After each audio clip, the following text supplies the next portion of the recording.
In my family, humor has always been a core part of how we communicate. So I think compared to the average person, I was never really squeamish talking about things.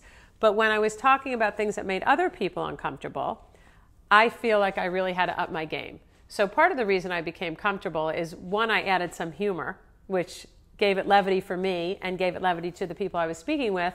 And then, as you know, when you're running a business and you talk about the same topic over and over again, at some point, the specifics become irrelevant. And I'm talking about a package that I want to sell to consumer, and I'm talking about manufacturing.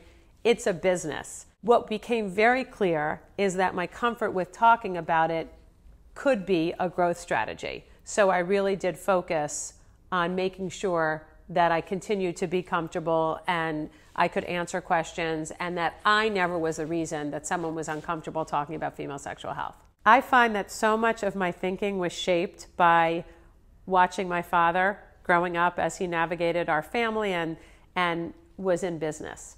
And one of the things that we did all the time, we watched movies. We watched funny movies. We would repeat the lines over and over again. And I am often asked, what is sort of your motto or your slogan?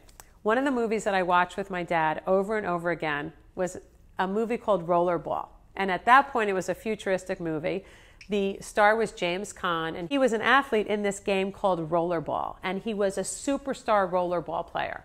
Rollerball was men in skates, skating around almost a roller derby ring with blades on their gloves. And the concept was you played to the death. You literally played until you were the last, in this case, the last man standing. And every time before this team, the people who were left standing, went to face another opponent, the coach said something that became our family motto, not just for business, but in a lot of ways. No timeouts, no substitutions. We've translated that in our family, and I've translated that in my business career to be, you show up. You work as hard as you can, as long as you can, until you can't work anymore, and then you come back and do it the next day. And I don't mean that you do it until you get sick, and I don't mean that you do it at the exclusion of all your other responsibilities. But the idea that it's your work, it's your effort, it's your focus that's ultimately going to get you where you're going.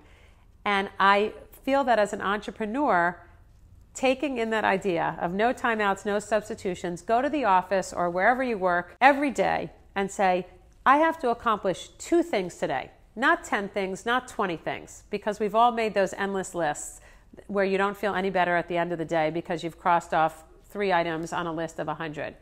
Go in and find 2 things you could do every day that will drive your business, whether that's hiring people, whether that's finding a new customer, whether that's writing something, whether that's giving a speech, whatever it is, restructuring your finances, and really focus. And you don't get timeouts if you want to get to the end goal, which ultimately, in the case of most entrepreneurs, is a successful business, however you personally define success. I believe that to be a successful entrepreneur, in addition to passion, in addition to skills, in addition to a great idea or great ideas, you really have to have endurance. They use the expression, or I think Cokie Roberts came up with the expression, that life is a marathon, not a sprint. I think when you're an entrepreneur, it's both. I think you're running as fast as you can, as hard as you can, for as long as you can, until you achieve the objective that you have for your venture.